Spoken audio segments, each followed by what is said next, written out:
Morning. Morning. I expected more than two of us to be here. Oh, they're in the waiting room. Okay. I've decided to stop letting everybody in 10 minutes early because it's just annoying when they sit there and they don't have their mics muted. Oh, yeah. Yeah, it's more awkward for them than they know. I've heard a lot of weird things. Oh, I bet. You could write a book. Some guy tried to join at 7:17. It's like, it's just so early, you know? Well, yeah, but remember some people show up to this just after 7. Yeah, every week. So weird. I'm gonna let them in so yeah, I'm letting them in now at 7:25. There's only a few. Okay.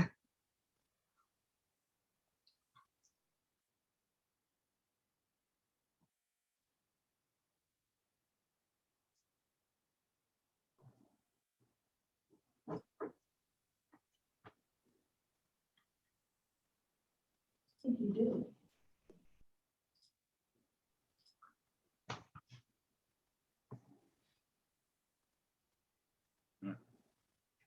My hair got messed up. Oh no. Did you perform it this morning? Yeah. I put I put my shirt on because I combed it when I was up here to get weighed. It's a little better.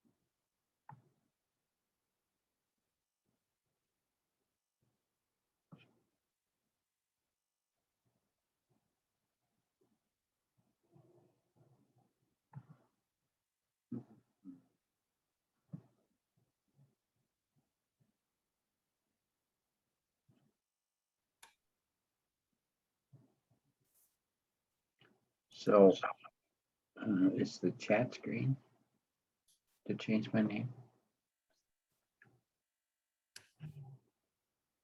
Participants, I think.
Good morning, everyone. We'll just give it a couple more minutes. Looks like people are logging on and signing in. Thank you.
All right, let's go ahead and get started. We have a pretty hefty agenda today.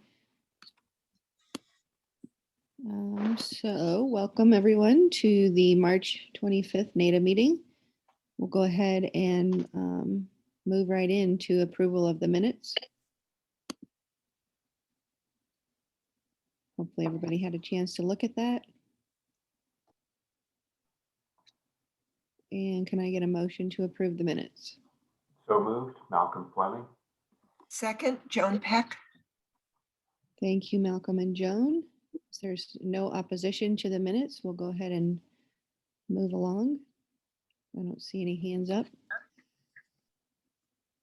Okay, we'll go ahead and move right into the treasurer's quarterly report. Oh, we're moving that to April, sorry.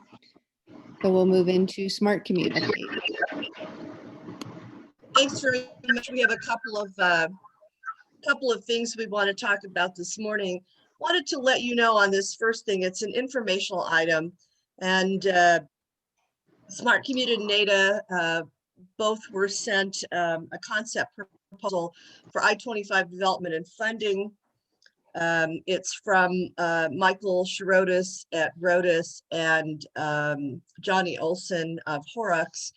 You might remember Mike Shirotis was the first APTE director at CDOT, and Johnny Olson was the deputy executive director of CDOT. And before that, he was the Region 4,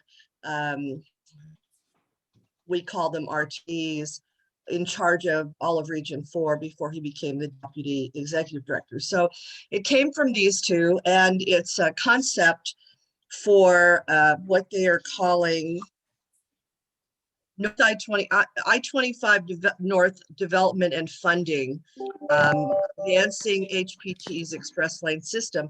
And the gist of it is it's a proposal that they have highlighted as mobility and safety improvements to operating. Carson, can you put up that graphic? There you go. Mobility and safety improvements to operating segments, full extension of express lane system from Denver to Fort Collins, completion of multimodal and BRT options, investment in evolving technology for electric vehicles and greenhouse gas reduction, no additional state or local funding required. And my understanding is it's very similar to what US 36 did, in that there's an opportunity for someone to come in and build, operate, and maintain the system, and then use the toll revenues as the return on their investment. I'm bringing this to you today because I'm wondering if you would like to have a presentation from them in April. It would be a very brief presentation. They are looking for jurisdictional support for this concept. We brought it to Smart Commute yesterday, and it was fairly exciting to a number of people at Smart Commute on the board, who then have asked, could we have a presentation in April? So wanted to bring that to you today, and we can decide whether or not to have that as a presentation, but it's certainly worth looking at, and it's going into CDOT as a proposal, and they're looking for some jurisdictional support. As you can see, it goes from where segment 2 starts all the way up to the end of it at the end of Fort Collins. So it's a very big project, very massive project with the specificity in it that probably we'd want to know a little more about. What does that entail? What does it look like? How long will it take? How much will it cost? All those kinds of things. So that's what I wanted to tell you about on this informational item. The next thing is an update on our grant pursuits. We came to you last month and told you we were pursuing a number of grants. The E470 grant, that's a safety grant, we decided we didn't have a project in mind that would really fit that criteria, so we're not pursuing that one. But the Can Do Colorado grant pursuit for e-bikes, we did pursue that one, and we won that grant. And we'll bring more of that back to you next month. We're just signing the contract now. It's a companion piece to the FlexRide program. And if you remember, that FlexRide program provides a shuttle in partnership with RTD. There's also money in that grant to develop first and last mile and mobility options enhancements. And that's what this one will do. So we're pretty excited about that. And then the final grant we've talked a little bit about, and this is a telework grant, very small grant that encourages something about telework. And we have done a lot of this, a lot of these 5 videos and this kind of thing. And we've looked to see what else is out there. And the one thing we thought was missing was the fatigue that people are getting and the stress that people are getting and the sleeplessness that people are getting from being in front of a computer all the time and doing all their business remotely. And so we are targeting what we are calling Telework Grant for health and wellness. And we have a possible partner in a physical therapist who will help us put together 3 15-minute videos that will, one will provide ergonomics tips, the second will provide physical tips, and the third will provide mental health tips. And it's a small endeavor, but one that we think could be beneficial to all jurisdictions at NATA. Once we put the program together and launch it with a partner, then we will make it available for everyone at NATA. And might want you to consider a letter of support for our efforts. There's no requirement from NATA to do anything other than to have it as a resource if you want it. We're so excited to say that we're partnering on this grant with Broomfield Chamber of Commerce, and Sam Taylor has been a good champion for us as we look to see what the pilot could look like and what agency could partner with us on this pilot. So we'll have more for you on that next month, and we have our fingers crossed that we will get this. And as I say, it's a very small grant. It's a $5,000 grant, but it'll pay for these videos. And then we'll be able to distribute those. I'm going to turn over the next piece of this, which is Bike to Summer campaign. I think Carson is doing this one. Are you doing this one, Carson? I am. Great. I'll try to keep it brief. I know we have a big agenda today. We at Smart Commute are going to endeavor in a new space here, something called Bike to Summer campaign. So the background of why we're doing this, why we're trying to partner with everybody on biking events throughout the summer, is that DRCOG decided to postpone their traditional bike to work day until September this year, late September, and we saw an opportunity to capitalize on some of the warmer months, some of those bike friendly seasons from May until roughly October, depending on the weather. So instead of bike to work day, we're going to start doing bike to summer, culminating in a bike to work day at the end of the year, hoping that we can gain some momentum throughout the warm seasons. Some of the goals of this kind of program are to really encourage bicycle travel throughout the entire summer. Like I said, increase those committed bike riders, including bike commuting outside of the summertime riders, those really committed folks that'll bike even in the snow. We're going to try to raise the profile of local biking events that may already be happening in our area by partnering and showing up and providing different support. Some of the strategies we're going to use to implement those goals include, beginning in April, we're going to promote this branded Bike to Summer campaign on a pretty wide scale.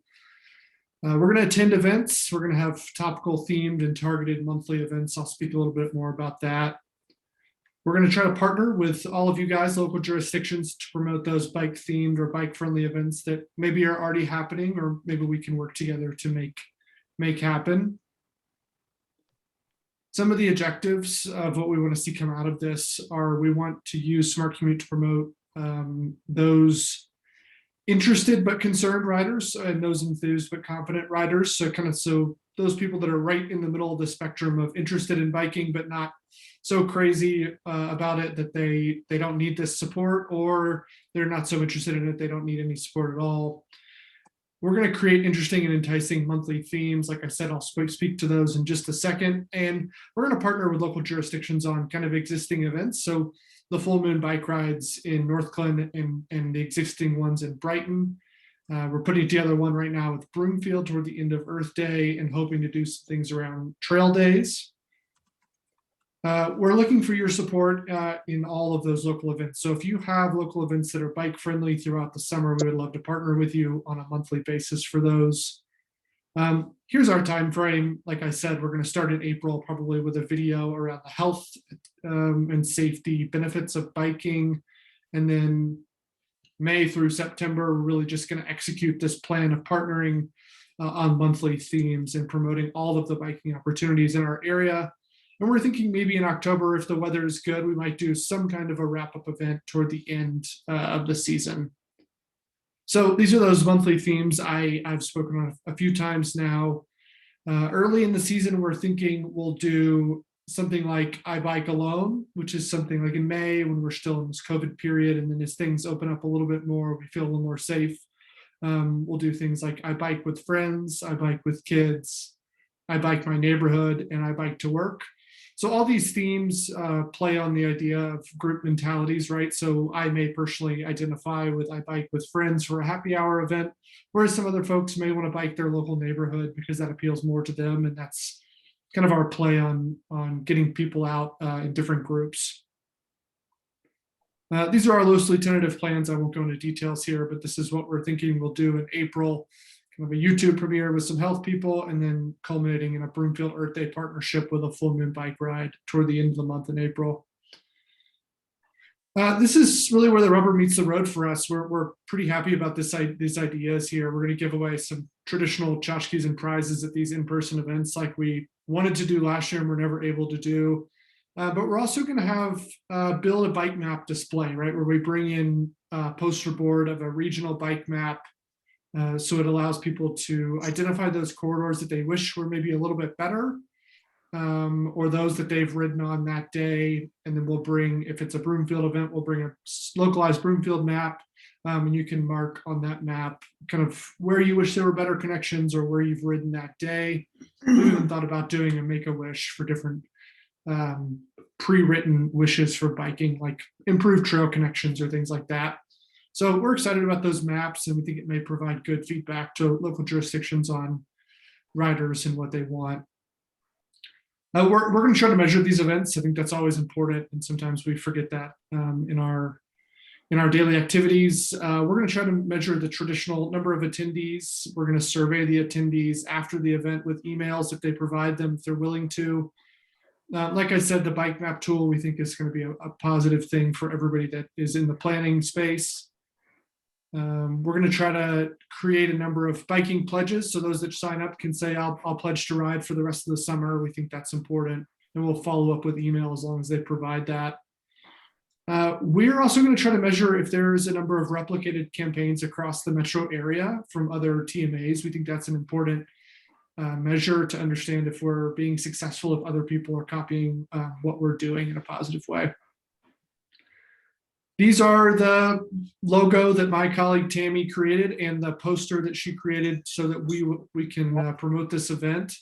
We'll get this out in a more public way, kind of starting late this month and early into April as we kick off this campaign. But I think we're really excited about it. And if you have questions about anything, I'm kind of running the logistics of this, and Tammy is running our social media and graphics. So we would ask that if you have any events coming up that you're aware of that are biking friendly, we would love to partner with you on them throughout the summer. So I think that's all I have. Thank you for that. Karen, would you like me to take the ETRP program as well, or would you like to do that one?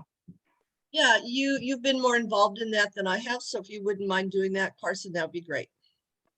Sure, I'll do my best. I think we're all relatively familiar that there's an employer trip reduction program coming down the pike here at the state level. So essentially we're in severe non-attainment is where we're going to be in the near future. And so there's going to be some kind of a mandate coming down, at least at the Front Range level. And now it sounds like at the statewide level, they're writing a rule based on Governor Polis's greenhouse gas reduction roadmap. This is just a slide that explains kind of what they're considering in this rule writing process. They're looking for feedback right now from large employers, anybody that's willing to give it. We have been trying to send that out to as many people as we can, those listening sessions and those opportunities to give feedback. So who's affected? Large employers. Used to be a 250 plus, but they've cut that back down to 100 plus, which is a lot more businesses across the state, as you can imagine.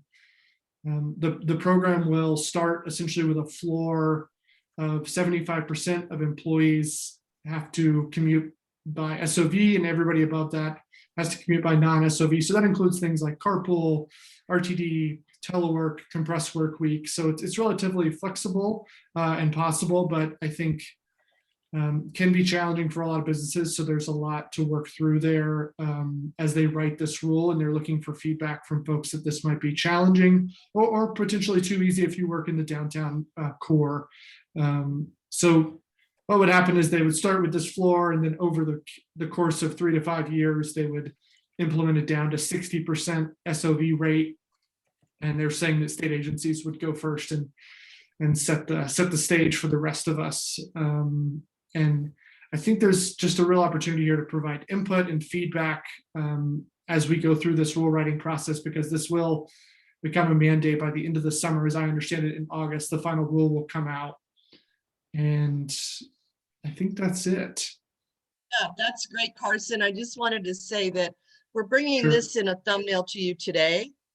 But we'd like to bring you a speaker in April from the Air Pollution Control Division, who are going around giving information and taking questions. And as they write this rule starting in May and then finishing the rule in August, I think it's important that our communities and our employers have a chance to weigh in and make sure that we have something to say that maybe they haven't heard yet, maybe they have heard it, but they're looking for feedback and we'd like to give it to them. So that would be great. We'll tentatively put that on the agenda for April, and then I'll just check with SPC before I finalize that speaker. But we wanted to introduce it today in the anticipation of having much more information for you in April. And that's all we have. Thank you. Thanks. So I guess real quick before we move on to the next item, I just want to get feedback or questions about any of those topics, especially the I-25 unsolicited proposal from Rotus.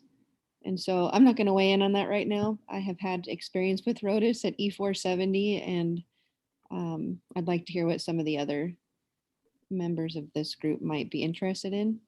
Maybe even just information sent to us, and then we can look at it via email and decide if we want to have a presentation. Jessica, this is Julie Mollica. I think that could be a good option moving forward. I don't have any previous experience, so you know, I'm open to receiving more information at this point. Okay, perfect. Thanks, Julie. Hi, this is Joan, and I agree. I don't have any experience and would love to hear I would love to hear from them. So having them at the April meeting is a good idea.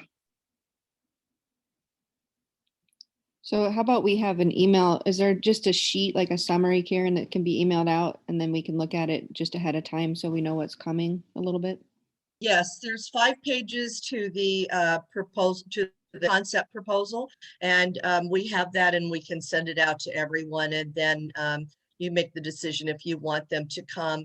The other option is anybody who wants that information could also link into our Smart Commute meeting the day prior, when we will have them as speakers. So we'll right away send that proposal out that we got. It's a concept proposal. There's not a lot in there, but gist of what they're looking to do is in there.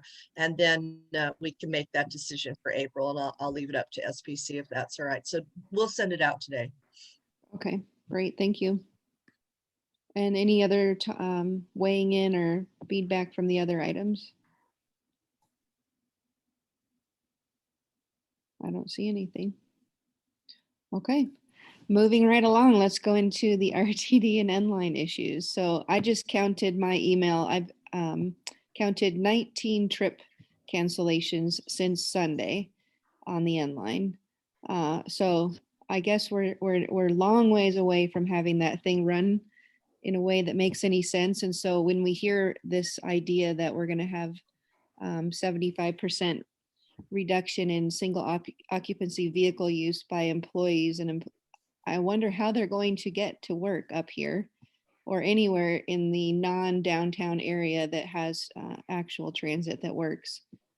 I would love to use it. I was going to go somewhere yesterday and use it, but obviously that didn't happen. My husband wanted to use it Sunday. There were no trips Sunday. Another council member was coming home from a trip downtown, couldn't get back up because it was canceled, so had to take an Uber. So I'm kind of at a loss how we promote transit when it doesn't work, number one. And number two, the timeliness, you know, it was a 54-minute trip with 2 transfers yesterday to get to Denver. And then I couldn't have gotten home anyways because it was canceled. So I don't see who's using it up here or how we can rely on using it when there's 19 trip cancellations in 4 days. And now we know that the N-Line pilot program there ends on Saturday. So not sure who's going to pay $5.25 one way to not be able to get back for sure. So I guess the ongoing question is, how are we going to get this line to work for us up north, in addition to the other transit options that we're supposed to have from buses, which we know, I don't know what those are looking like even. But it's starting to feel like we're right back where we started before the N-Line was even here, which we can't rely on transit and it's expensive. And who's really going to use it if we can't rely on it? So I would love to hear why there are 19 cancellations in 4 days. Number one, what is the problem? Number two, what is the plan to address it? And number three, what should we expect from the North area moving forward? Especially if we're going to be required by the state to come up with a plan for our citizens who get to work to somehow get to work, not using their own vehicle. So maybe we can start there. Hi, my name is Michael Ford. I'm the COO. I'd like to maybe start to address some of your questions. Thanks, Michael. Sure, go ahead. Sure. I appreciate your concerns, and we take your concerns very seriously as well.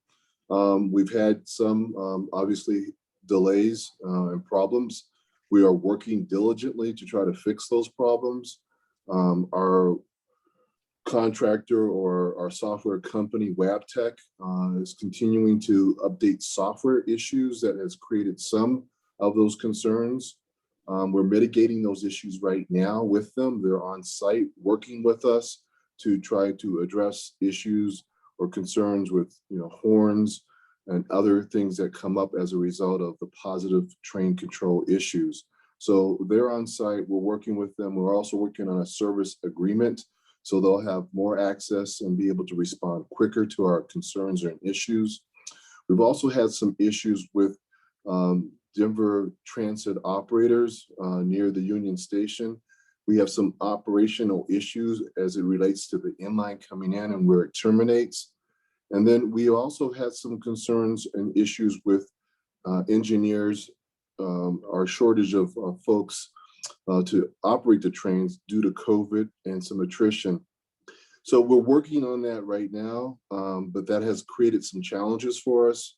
We're working right now with hiring more operators, but we're limited to the size of the class due to COVID. So we are diligently trying to put more classes together on that. I'm going to have some staff members talk a little bit more about the data, but I can assure you that this is a top priority for us. Even though we've had these issues over the last report that I gave to the board, we were at 83% on-time performance. Through the month of March, we've been at 90.2%. So we are making some strides. Unfortunately, we have some of these issues with DTO and with Wabtec that do exacerbate the problem. So we're continuing to work on that and also try to provide community outreach on when we're having issues or concerns about the service so we can get out information as soon as possible. So doesn't satisfy all your concerns right now, but I can assure you that staff is working very diligently on this right now. And I can maybe turn this over to Mark or Alan to speak to any of the other specifics, but This is a high priority. We've made it a priority and we're working. Some of the things are outside of our control, but we're doing everything we can to shore up so we can make better response times and more reliable service. But again, I would also just mention that we have been operating for the month of March at 90.2%. With that, I'll yield to either Alan or Mark. Michael, this is Deborah Johnson. Before we delve into staff, I want to address the group. As it relates to our operational issues, and thank you very much, Michael Ford, for calling out what the issues are. But I'd be remiss not to acknowledge, it may sound as if we're giving excuses. I recognize with the advent of a new line coming into inline service, there's going to be issues, but as I shared previously, Madam Chair, I'm interested in sitting down personally to understand all the pain points so we can collectively decide how we go forward from here.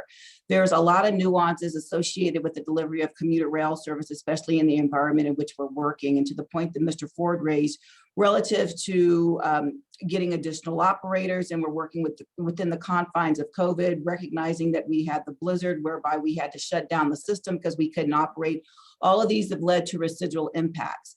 And I recognize people need to get where they need to go when they need to get there. So what I intend to do collectively with my team, Mr. Ford and others that are within his auspices, is strategize in such a way and have open dialogue with you all. And I'm open to having some kind of group whereby we can talk about what these issues are and discern what we can do going forward.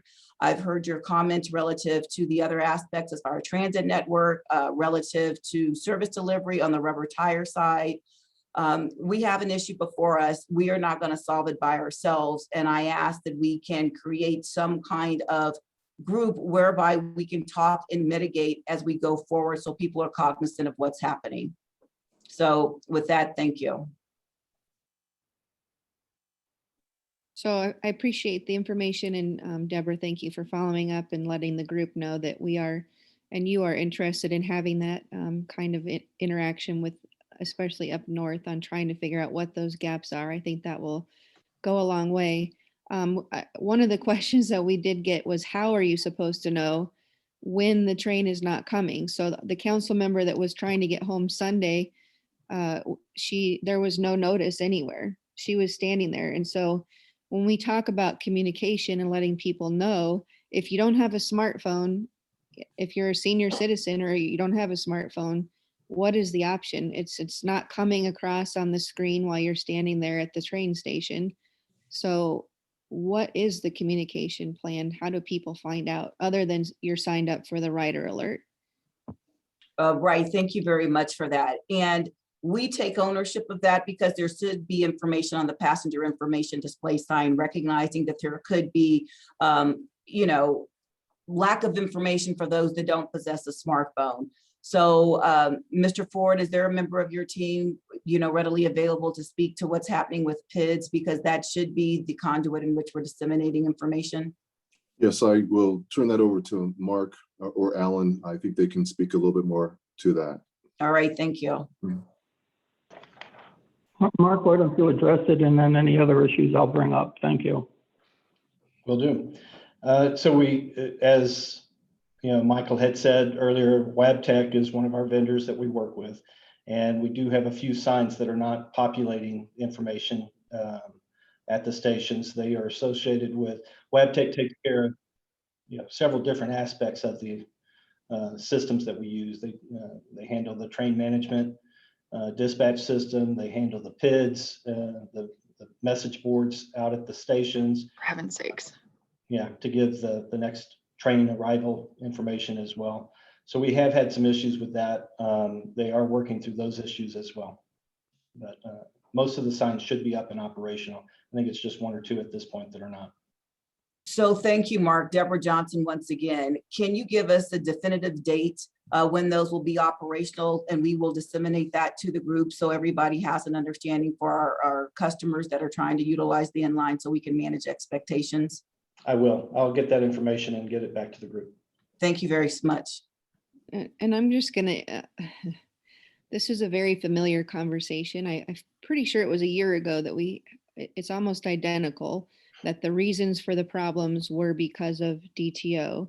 The reasons for the problems are because of somebody else always. What is RTD's responsibility? I don't want to hear anymore. I don't want to tell my citizens anymore, well, it's not RTD, it's their software company. It's not RTD, it's DTO. This is the exact conversation we had last year about why the ramps weren't done, why the ramps were being redone, why it wasn't on time. I think people just want to know, what is RTD's responsibility and when are you going to take responsibility? I don't want to hear about how the problem is the software. We're not getting regular communication about what's going on. This is the same question I had last month, the same question I had in November. When are you going to communicate what's happening to us as elected officials so that we understand what's happening in our own communities? It shouldn't be we come to a NATA meeting or we have to go to a special meeting with another city. Send us regular updates on what is happening with the software.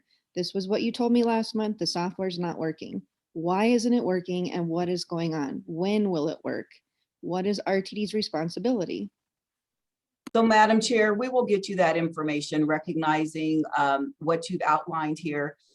I will work with my team and we will come together with a strategic outlook of what is happening, recognizing that yes, we do have a contracted provider, but for all intents and purposes, we oversee that contractor. So we do have responsibility and accountability. So you will get that information from us.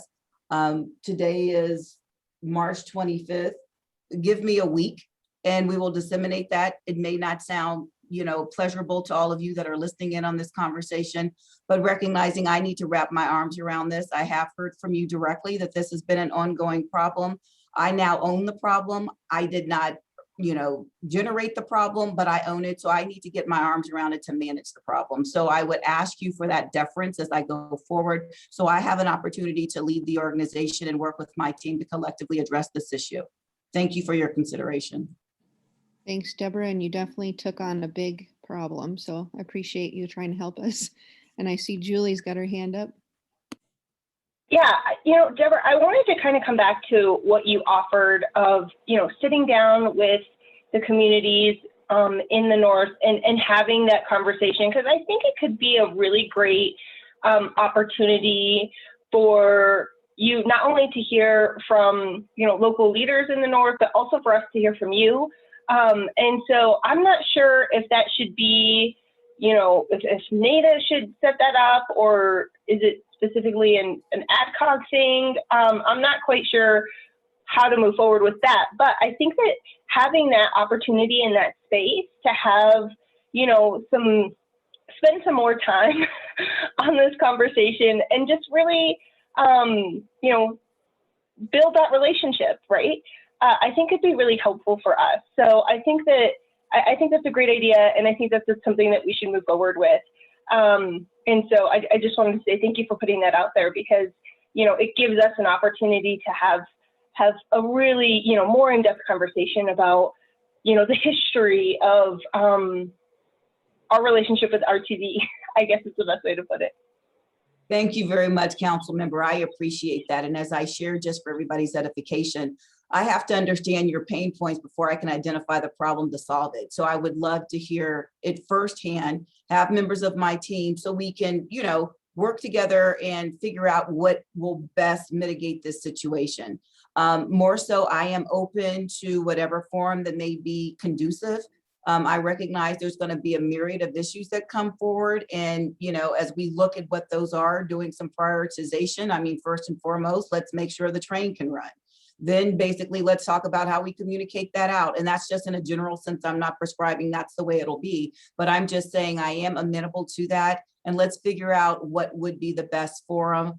Recognizing if there's 80 people and we're all talking, we have to ensure that we have an understanding. So I'm open to having an offline conversation with some key members. So then we can basically carve out how we go forward and how might that best work to have that feedback loop. And then we can start tackling these issues, because I know you guys don't want to hear me speak, but what I will ask you recognizing that I just got here and I recognize there's a long history that I have no understanding of and the frustration points.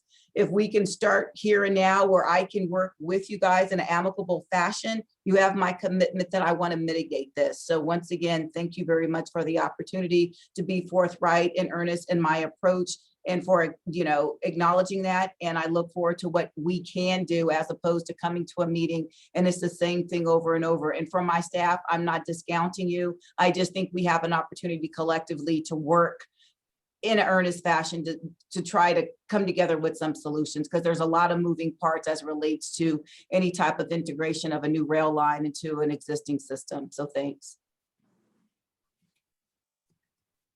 Thank you. Anyone else, comments or questions before we go into the director's reports? I'm not seeing any hands. Thank you, Deborah. All right. RTD directors, I don't know who's on the line. I can't see everybody on the list, but Vince or Troy or Lynn, Eric. I'd be happy to kick things off. And first of all, thank you, the CEO and General Manager, Deborah Johnson, for owning the problem. Appreciate that. I think you can all see, we certainly appreciate having Ms. Johnson on board here. There's a very high level of accountability in the organization, which I think is going to be good for all of us. Certainly appreciate it. I'll keep it very brief. I know we have a big full agenda here. And I'm sure the other directors have some comments. We did have a special board meeting this past Tuesday, and we did vote as a board to support the legislative recommendations that came out of the Accountability Committee. I'm sure Director Geising or Director Whitmore may have more to say on that, being that they're on the committee. We did have a discussion about sub-regional councils. I think certainly, thank you for the comments about the need to have some more local collaboration. I think we certainly all feel that. And there are a number of problems that can only be solved by getting together in groups in these different areas. So we had a discussion around the sub-regional council recommendation that's coming out of the Accountability Committee. I think what's very clear to me is there's a lot of details to be worked out. There's some need to have some working groups get together. There's some questions such as that we got into this past week, such as should sub-regional councils or groups be structured around travel sheds, or should they be structured around counties? Perhaps there's hybrid models. So there's certainly going to be more to come, but the board has started to talk about those recommendations that we're getting a preview from the Accountability Committee on. We are still undergoing an APTA peer review. Ms. Johnson has brought in a good cast of strong leaders within APTA to review RTD in a couple of different areas, safety and security being one that I can speak to, being vice chair of our Finance, Administration, and Audit Committee, is that we are taking a look at our internal audit function. RTD's ability to identify its risks and mitigate those risks is obviously incredibly important. We have had 2 different state audits that have raised some red flags about how we're using our internal audit function. So I'm incredibly encouraged that this board of directors is paying very close attention to that. I'm incredibly encouraged that we have a strong peer review group of experts in internal audit as it relates to transit agencies. So certainly there will be more to come as well there, but I think we're not too far away from folks getting to see what is happening there with APTA. And then Northwest Rail, which continues to be obviously a hot topic in the Northwest area as it has been for 16 years. We are expecting a report from Ms. Johnson and staff coming up in mid-April to look at some potential options after our listening session of how we might take some steps forward there. So there will be some updates in April. A long-winded way of saying I think our next meeting there will be a handful of updates and things to talk about, but I'll yield the floor to my fellow directors. And as always, thank you for having us here. Thanks, Eric. Any questions for Eric before we move to the next director? I don't see any. Thank you.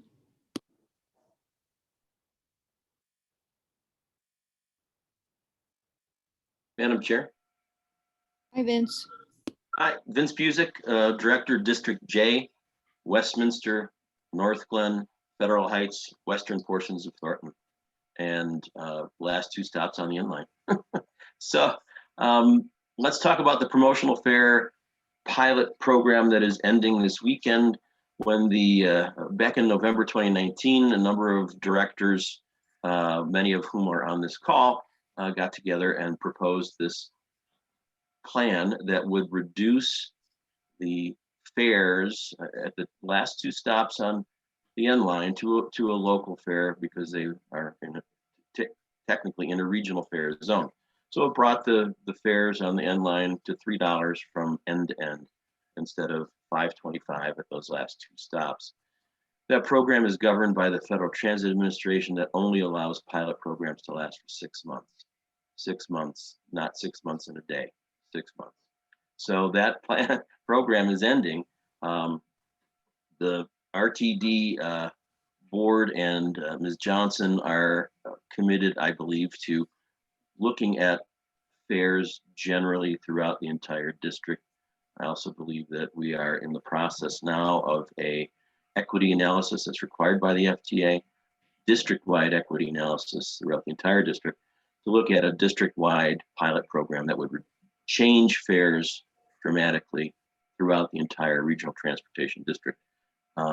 So that's kind of what we're doing district-wide. N-line, that fare program is going to be ending this weekend. It can't be continued through another pilot program. There's a possibility, I believe, of fare buy down, and I think those discussions may be continuing. I've not been involved in those. If Ms. Johnson has any more info on that, that would be helpful. But if you have any questions, I'll be happy to try to answer those as well. Director, if I may, and thank you very much for that report. Yes, just to expound a bit upon the path forward, recognizing what Director Busick said about the pilot program. I want to be clear as it relates to that, recognizing that this was instituted back in September, and keeping in mind that the Federal Transit Administration requires the RTD to promote social equity and compliance with Title VI of the Civil Rights Act of '64 and the Executive Order 12898 as relates to environmental justice. And specifically, the FTA requires that all fare changes are subject to equity analysis and public feedback. So recognizing that as a backdrop, when RTD instituted this, and I actually went back to that board report since it preceded me back in 2019, it says that, RTD would need to revert back, and we have to do our due diligence as an organization and look holistically at the service area and look at census tract data and other demographic elements. So learning of the situation and doing some recognizance as such, what I have done is convened an internal work group whereby I am having them look at the factors, keeping in mind we have to consider fair and fair equity. And I have heard since I've gotten here, and I will say this, and some of you have heard me say this publicly, I recognize that our fare structure is cumbersome. I recognize that oftentimes you need a decoder ring to figure out what it is. So the intent as we go forward is to coordinate with the FTA and adhere to those guidelines. And in doing so, we recognize that we need to look at our fare related transfers, pass programs, fare capping, all of these different elements. So what we endeavor to do these next couple of months of September 2021 is to ensure that we do a fare study and a fare equity analysis with a large target completion date as we go forward to get that basis that we need to discern what our path forward is. It's going to require a lot of outreach, and recognizing we're in 2021 and we are not in what we would qualify as normal times. We anticipate doing this over the course of the latter part of the year, and then in turn, looking at it as we look at 2022 as we go forward. This is something, as I look to speak with all of you in a different forum and have conversations, this will take a lot of dialogue and effort so we can figure out what is best. We're also going to look at different peer agencies around the country as it relates to, geographic service areas and things of the like, so we can have something a lot more user-friendly, and I'm not trying to dictate what this is, but in the back of my mind, it's a flat tiered system as we go forward, so you can figure out what it is that we're trying to ask for here. So if there were certain services, it's just, you know, basic services could be a set price point. Then there could be others, and premium services as we qualify could be another, but all of this is going to take some work. So thank you very much, Director Busick, for broaching that. I see Joan has a question as well. Thank you. And thank you, Ms. Johnson, for that update. But it seems like this analysis is going to take quite a while. And my concern is, with all of the problems on the inline, all of the delays, that raising this fare at this time only contributes to the distrust and morale of the residents as far as RTD is concerned.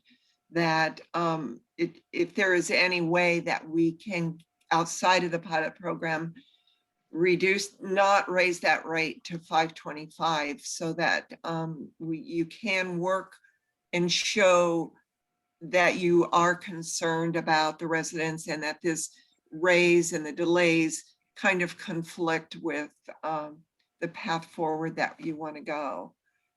It just seems like the timing is off. And if we want to boost the ridership, if we want to boost the morale and the trust in RTD, it just feels like raising the rate at this time until all of the problems are worked out on that inline is in direct conflict with where you want to go. So. Thank you very much. I can understand, and I'm not trying to pacify you, so please, I understand what you're saying.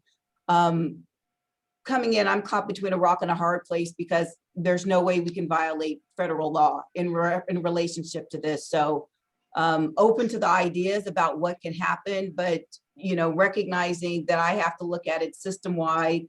And just so you know, I even reached out to the Federal Transit Administration to see what we can do. And hence this led me down this path, getting all this information about how this transpired. So not the answer you want to hear, but I did want to acknowledge your comment, because I can clearly hear and sense the frustration amongst all of you all. And while I'm trying to be a problem solver, this is where I need help from everybody else to figure out what it is, because as Director Busick says, it's 6 months, and recognizing that there is a constituency along the inline, looking at it from the vantage point of a system-wide issue, and recognizing when we talk about equity, we have to look at the 2,342 square mile area.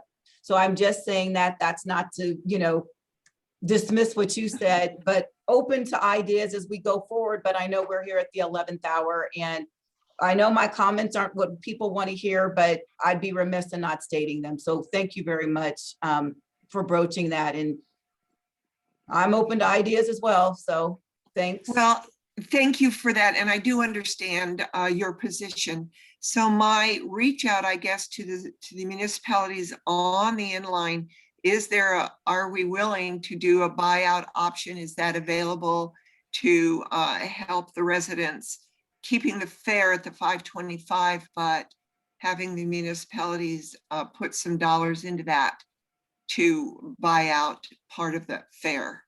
So that's just an idea, so that we don't continue to put you between a rock and a hard place. Thank you for your input. And Julie, I see you have your hand up. Yeah, and just as response to Joan, so Northglenn and Thornton have started the conversation about what a buy-up would look like, and really, you know, and how long the buy-up would continue for, right? Because it's all about the dollars that our cities would have to spend. And so I think our staff is working on trying to come up with a proposal to bring to our councils. You know, Joan, I'm going to be honest. I think it's a hard sell. I think because, you know, there's a lot of people, a lot of our council members who are really frustrated and feeling like, you know, why should our residents have to pay more? Just to use the line that, you know, we've waited for so long. So, I mean, I think it's in discussion, and I think it's going to be interesting what those conversations are like with the councils. I am only one of 9 votes, right? We all know how this works. And so how are our other council members going to feel about this? So I'm looking forward to the conversation.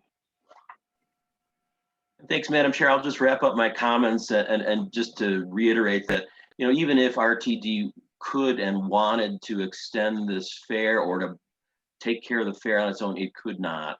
It would be violating federal law to do that because of the lack of an equity analysis that's required. And you know, I think this gives us a big opportunity now to do this district-wide equity analysis, because as far as I remember, there are at least 3 other lines in the system that have the same problem, where you've got a local fair zone that converts to a regional fair zone at the very end, the most dramatic of which is the W line to Golden, where the entire route is a $3 fare until you get to the last stop in Golden at the Justice Center. It's a regional fare there. So there are some other lines that are similarly affected by this fair zone concept.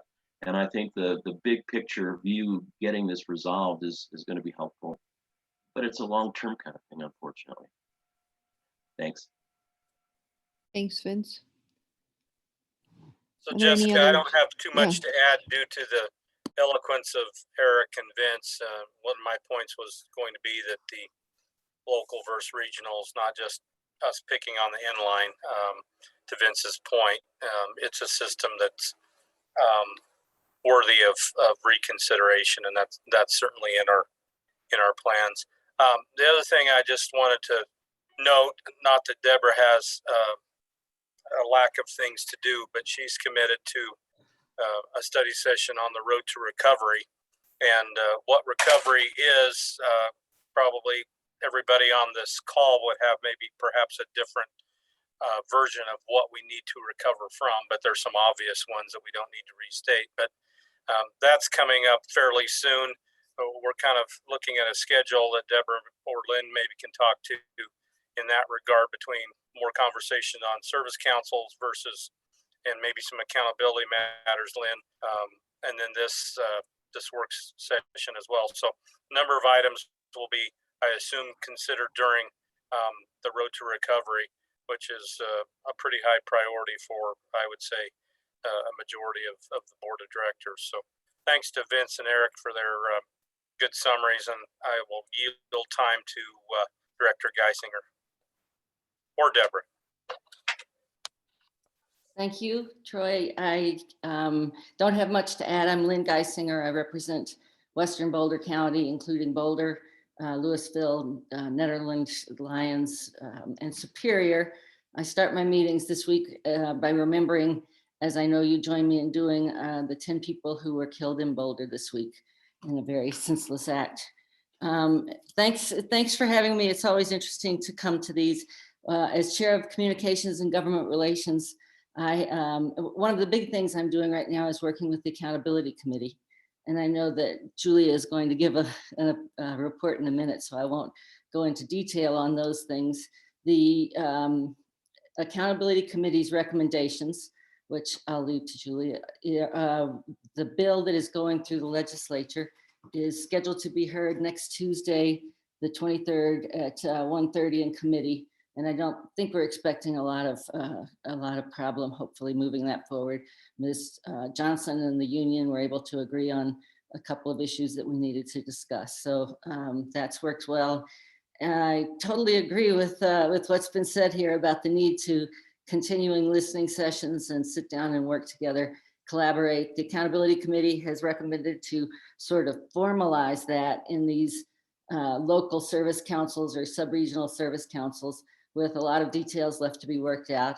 And as Eric said, we had a robust discussion at our board meeting this week. And I think we'll have some good feedback. Thanks, that's all I have. Thanks, Lynn. Any comments or questions?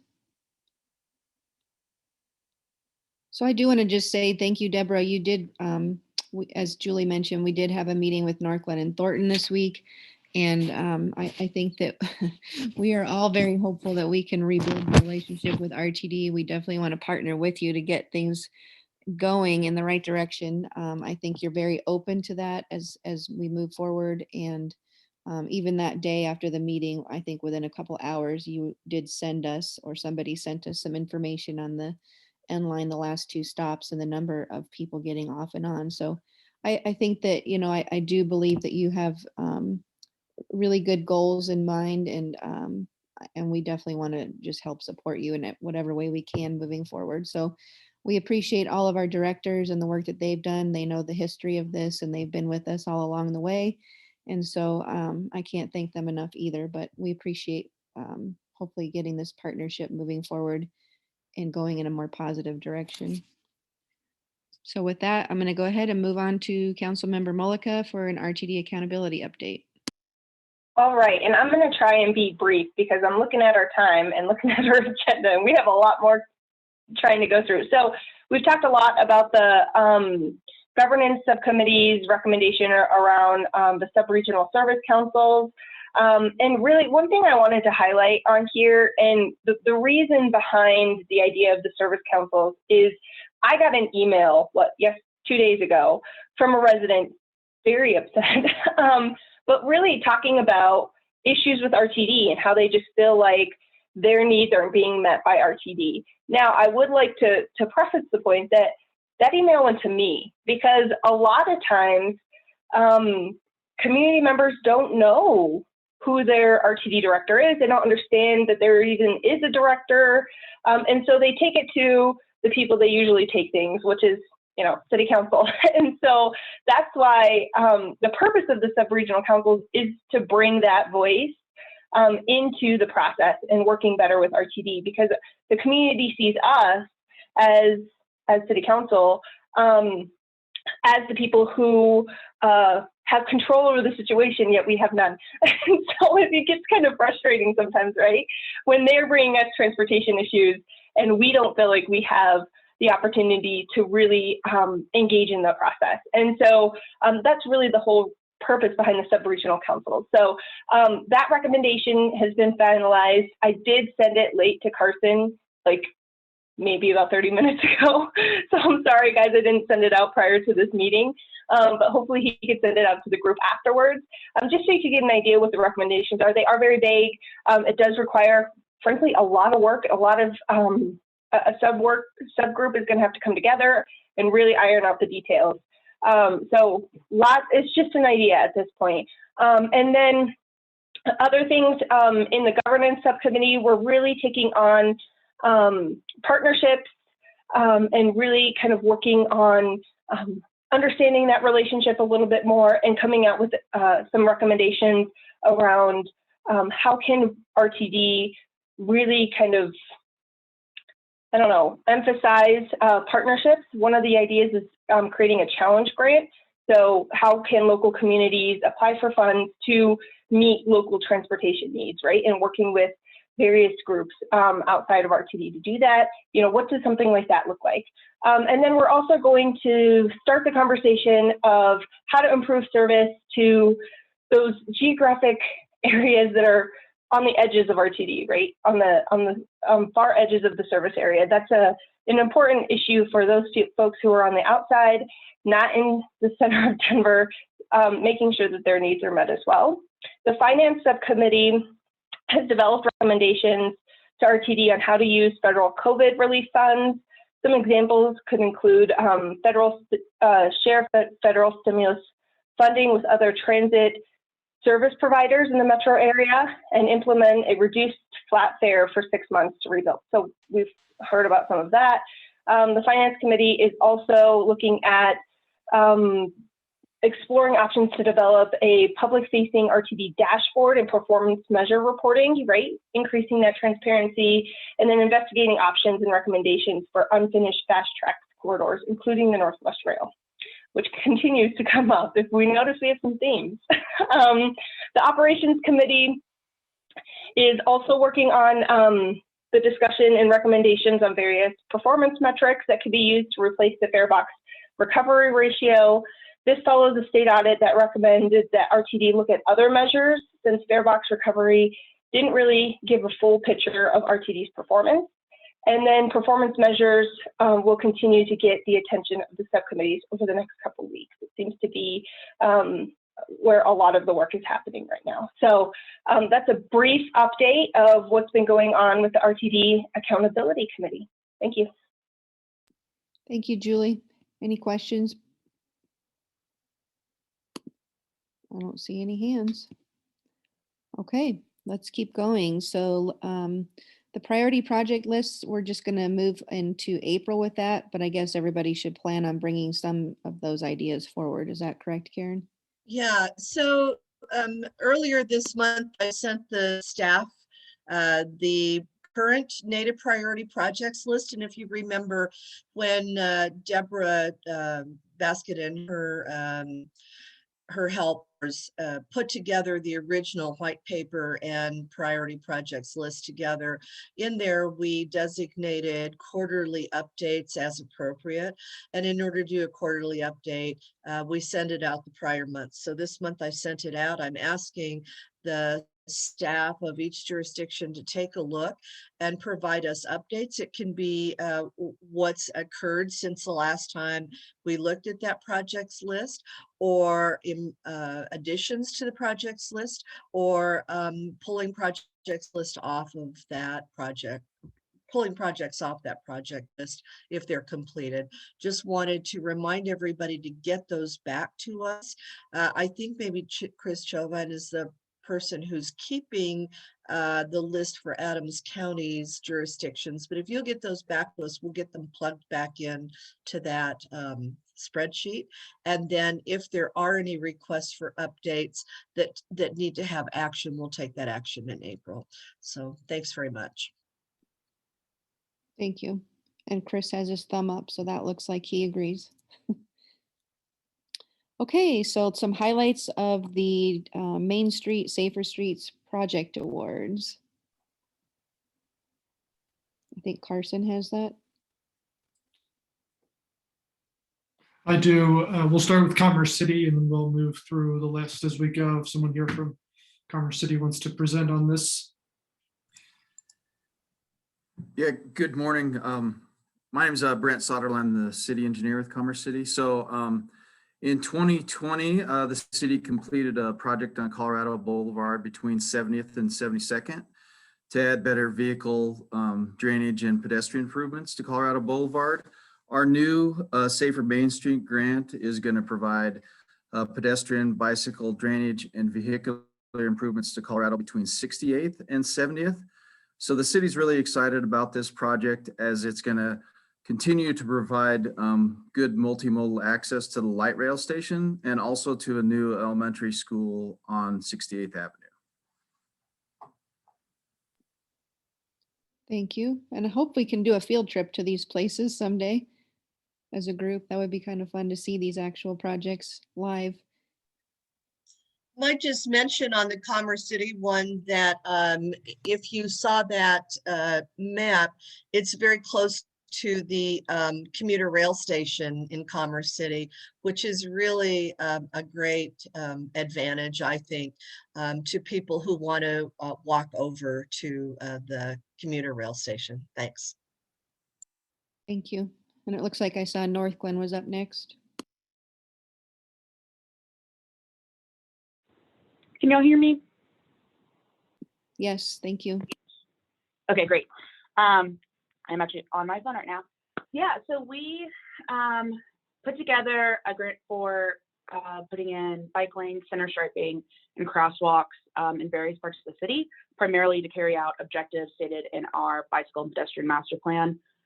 Really looking to just create more bicycle and pedestrian access from one part of the city to another, and just improving overall multimodal kind of transportation, the safety of it, just making sure that people can move across the city safely and easily. Perfect, thank you. Maybe we can ride on some of those trails during our biking events. Absolutely. And then I believe there's one more. Erie. Yep, I'll take that one for Erie. Malcolm Fleming, Town Administrator. This project is on our County Line Road that goes right between the Erie Elementary and Erie Middle Schools. We're adding sidewalks, bike lanes, left turn lanes, and just making it a much safer environment. And it's going to connect with a roundabout at the southern end of the project, which will lead into our town center development. So we're looking for safe connections for and safe ways to get through the neighborhood to both the elementary schools, and then safe route down to our town center, which is developing and will be developing rapidly. So come see it sometime soon. I think we'll take you up on that, Malcolm. Were there any more of those? Looks like, what is this one? Just Longmont. Okay. Longmont. Hi, good morning, everyone. My name is Phil Greenwald, Transportation Planning Manager with the City of Longmont. Just wanted to kind of go over our project. As most of the cities and regions or jurisdictions in this part of the world, we have a lot of east-west greenways that run along drainages that go east and west, but we don't have a lot of north-south. So this is a project that works with some complete streets work that we've done on the south end of town. You can see in that right box, the right picture, where we've done some conversion from a 4-lane to a 3-lane with bike lanes. That runs north until you get to an intersection, a pretty crazy intersection. It's skewed and it's pretty busy further down Carson, where the 119 crosses Sunset. And so we're trying to make that a safer crossing and then link the bike lanes that are to the north that have been there for a number of years to this new portion on the south. And this actually connects two greenways, east-west greenways in our system as well. So we'd be happy to have folks come and do the field trip with us anytime once this is complete. And we're very excited to be working with CDOT and Denver Regional Council of Governments to put this project out there and together. Thank you. Thanks, Phil. I'm glad to see all these projects happening. Yes, one of the reasons we wanted to bring this, and we'll bring another one next month from Broomfield, they got 3 awards, is to encourage other jurisdictions to look at these grants that are coming up. We will have a presentation in a moment about some stimulus money that the governor signed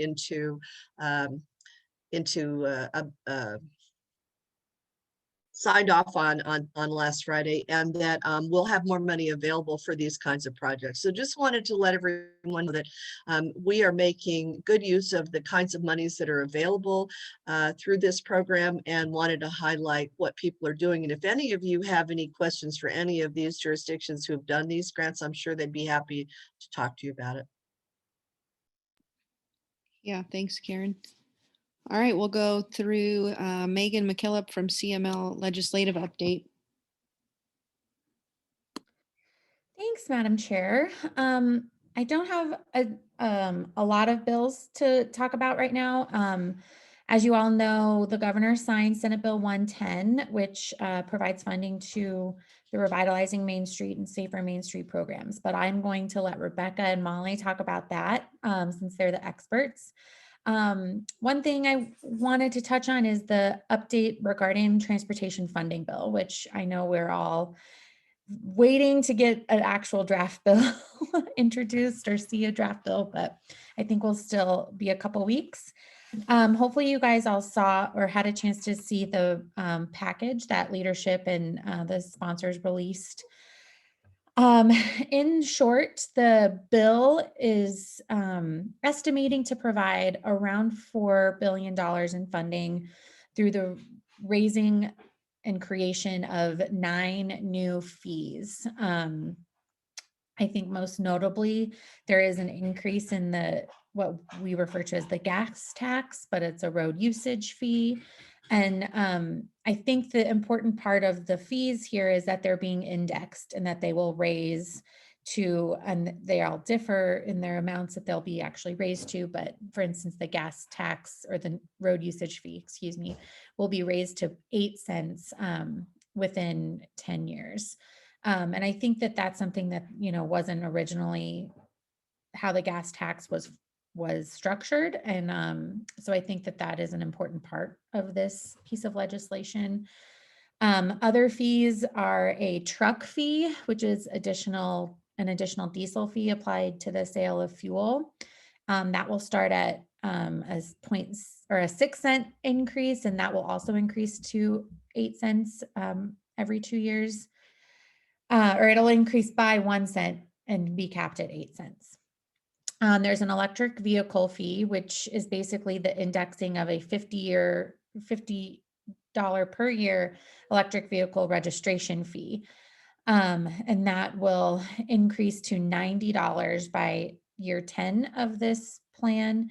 And there's also a TNC fee, which is a fee on businesses to offset congestion and emission impacts. And that's 30 cents per trip. And it's a 15 cent for a carpool car. There's also fees on online retail orders such as Amazon, FedEx, UPS deliveries. That's 25 cents per delivery. A personal car share fee, a fee on Ubers and Lyfts. And that's they are structuring that as they're just lifting the current exemption that is in statute for that fee. And they're also increasing the rental car fee they're indexing the $2 a day fee. So they're going to align that with interest, or not interest, but they're indexing it to indexing that $2 a day fee. So that will gradually increase throughout time. The really important part for local governments is that the distribution won't change from what we are used to. That's from the highway users tax fund. That 60% to the state, 22% to counties, and 18% to municipalities is going to remain the same. And that's something that CML noted that was very important to us. We didn't want to see a decrease in that distribution or, a major change into that distribution. There will also be multimodal and mitigation options, and that will also be distributed to local governments who have multimodal projects. And there were also, we can also talk about the other distributions if there are any major questions, but I know the main thing that local governments are concerned about is that maintainment of the 60-22-18 ratio for distribution. One thing I want to also note is that the bill proposes a reduction in the faster vehicle registration fees for 2 years. And I know that that's something that Governor Polis had mentioned in previous speeches and presentations.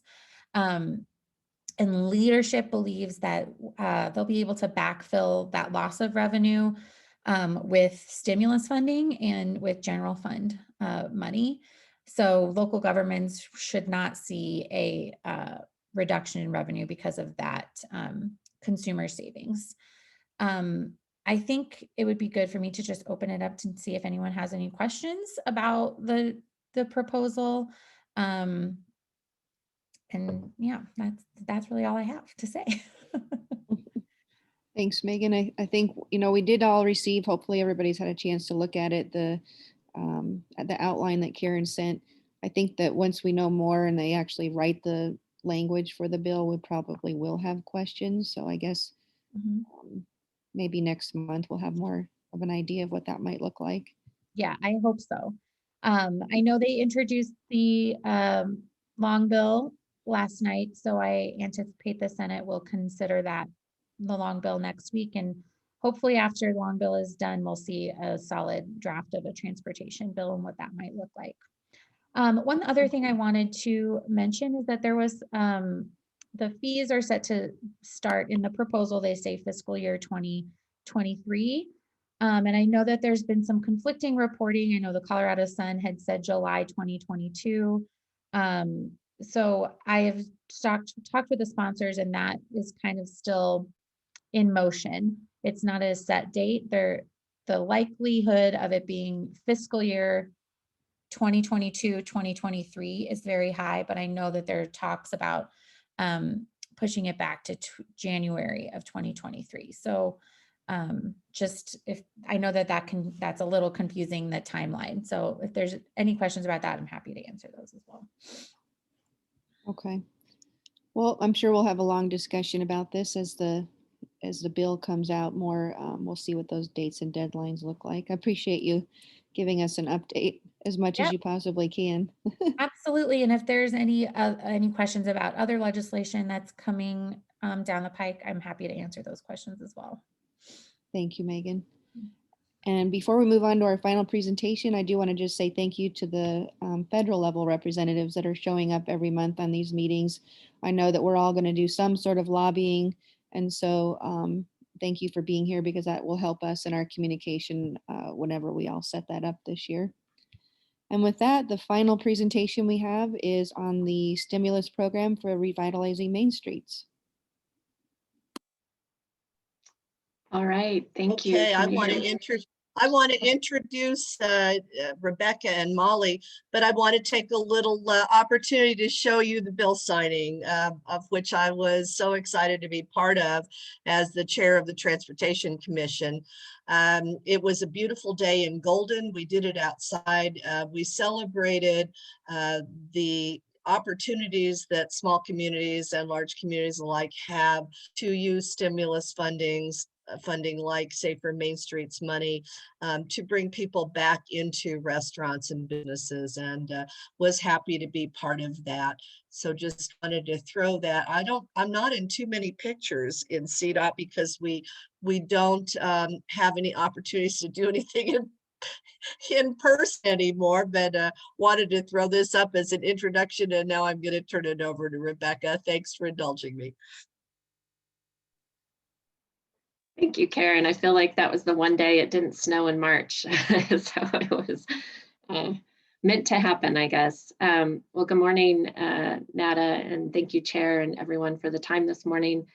I will divide this presentation up with Molly, and we will be cognizant of the time here. I think we can keep you on track for the ending at 9. There's been some nice kind of prefaces to this discussion this morning. If you go to the next slide, really, we're here to talk about some wonderful news with the signing of Senate Bill 110, which provided $30 million in state stimulus funding to 2 grant programs that CDOT has been implementing over the past year or so, which is great for a number of reasons. We already had these programs up and running. We've had some lessons learned. So this is just a wonderful infusion of some additional dollars that we're going to be able to turn around very quickly and get out in the economy. Just a brief recap. So Revitalizing Main Streets is one of these programs. Molly Bly has been running this for about the past year. We already have 76 grants that have been issued. And this is just such a unique program. It's quite different for CDOT, because what we're able to do with these dollars is things like help businesses move onto the street space, lighting, which was the project we were acknowledging in Golden, so that there was just greater lighting so that restaurants could move out and people could feel safer kind of out and about. So a lot of projects like that are infrastructure related, but really meant to increase the distance between folks during these hopefully remaining months of COVID. So that's one program. The other that we will support builds on the Safer Main Streets. And I was so happy today to hear some updates from some projects that have already been funded. We have just about closed out this program with the March 17th Dr. Cog board meeting, the sort of last allocation of dollars for this Dr. Cog only portion of the grant. So that brought that up to 37 funded projects and just about $76 million. If you go to the next slide, I'll explain how this then ties together. So we're gonna take this 30 million and allocate the money kind of under this single banner of Revitalizing Main Streets. I realize it's gotten a little confusing with all these different naming conventions with Safer Main Streets and Revitalizing Main Streets. So just think Revitalizing from this point forward. And here's how we would like to use the dollars, and our Transportation Commission supported this last week. So of that 30 million, approximately 8 will be allocated via small grants. 150,000 or under for each. And again, these are these sort of rather more COVID focused projects to make these infrastructure improvements to help businesses and people just sort of space out within communities. We have about 900,000 remaining from the current program. And so altogether, this is actually closer to 9 million that will be for this program. These are rolling applications, so you can apply anytime. We meet weekly and review them. So no big changes to how this program has worked to date, just a lot more money. It started out with 4 million. So now we have nearly 9 left to allocate.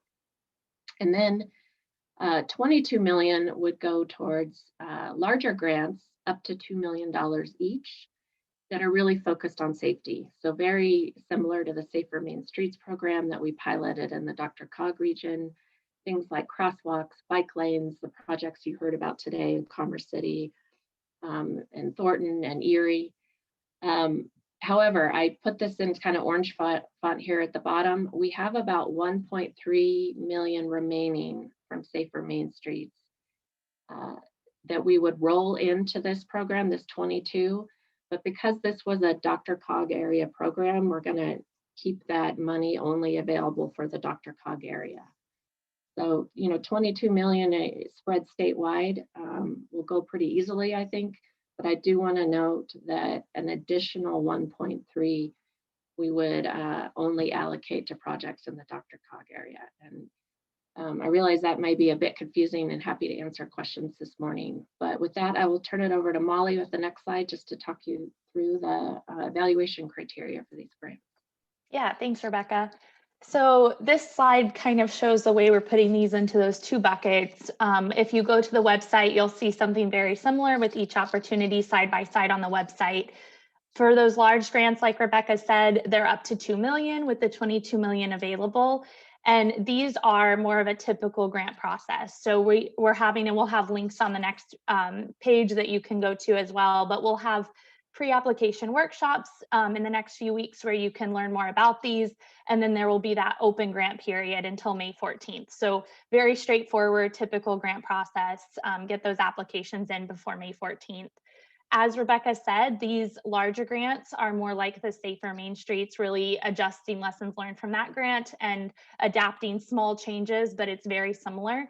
So the majority of the criteria here will be that safety piece, looking at CDOT's loss and benefit cost equation. So really geared toward how is safety being improved in these corridors. And the other pieces, we've spread them out pretty thin. So there are a lot of small criteria then that add up to that. And you can see them here, active transportation. We're looking at projects that are pretty shovel ready. You'll see in the scoring criteria that they can last longer, but projects that are more quickly implemented will get more points. And we tried to break that down very clearly in the rules and selection document. So you can see that, you can read it yourself. I encourage you to go look at the rules and selection document. And if you have questions, please email us and we're happy to talk through exactly what the breakdown looks like. And then for these small grants, exactly what Rebecca said, the process isn't going to change. This is really a continuation of the Revitalizing Main Streets program that started last June. So if you've looked at that application, you'll see some minor changes. One of those is they are now up to 150,000 and they were previously just 50. We did that because that is the threshold to still get those out through purchase orders primarily, which is averaging about 48 days from the day the application is submitted until a PO is in the local's hand and they're able to implement, which is really crucial and important for these funds to expand into roadways and figure out how we adjust placemaking. The criteria for that one haven't changed. So those are there. We did break down that criteria as well in a separate rules and selection document, trying to make it a little more specific with this relaunch. So I encourage you to look at those as well. Next slide.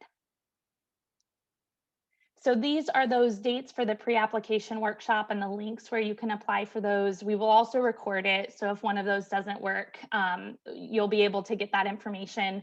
We are asking the applications for those larger grants start being submitted on April 7th. So we're asking folks to please attend one of these pre-application workshops before submitting any of those larger grants, but the small grants are open now.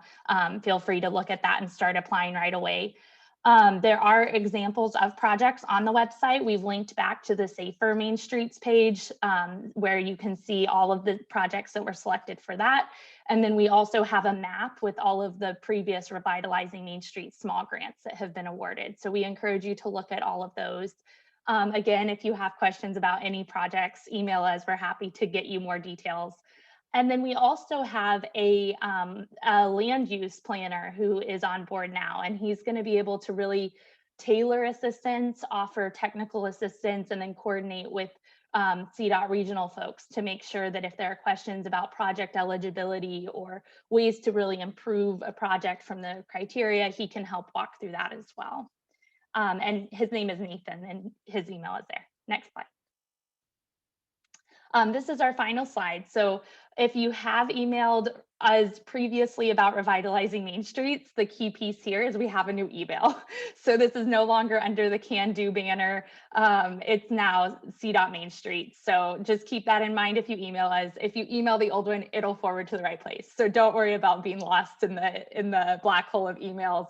And then we also have rebranded our website. So that new website is here too. Again, the Can Do should reroute here, but we do have a new one. So, and then we have just a quick one pager that pretty much summarizes everything Rebecca and I have talked about today. So that link is also there. And I think that's our quick overview of our new relaunch. Thank you, Molly and Rebecca. Do we have any questions for either? I think it would be helpful if we could just get these slides sent to us, and then that way we can forward it to anybody, or that way we have the information. Yeah, we'll do that. Thank you. Thank you very much. You guys are terrific. Did a good job in a quick amount of time. Our pleasure. Thanks for the time. All right, so we do have our NATA Retreat coming up in April. It's right after the SPC meeting on April 16th from 9 to 11. So information will be sent out everyone, it looks like, on the 12th. Hopefully we'll all be there. It is a short meeting, obviously, but I think the conversation will just be an extension of what we've pretty much already been talking about. So thank you guys for putting that together, Carson and Karen, Tammy. With that, we are 2 minutes before 9. Any questions or comments? It's a quiet group this morning. All right, well, thank you everybody for being here, and we will see you next month.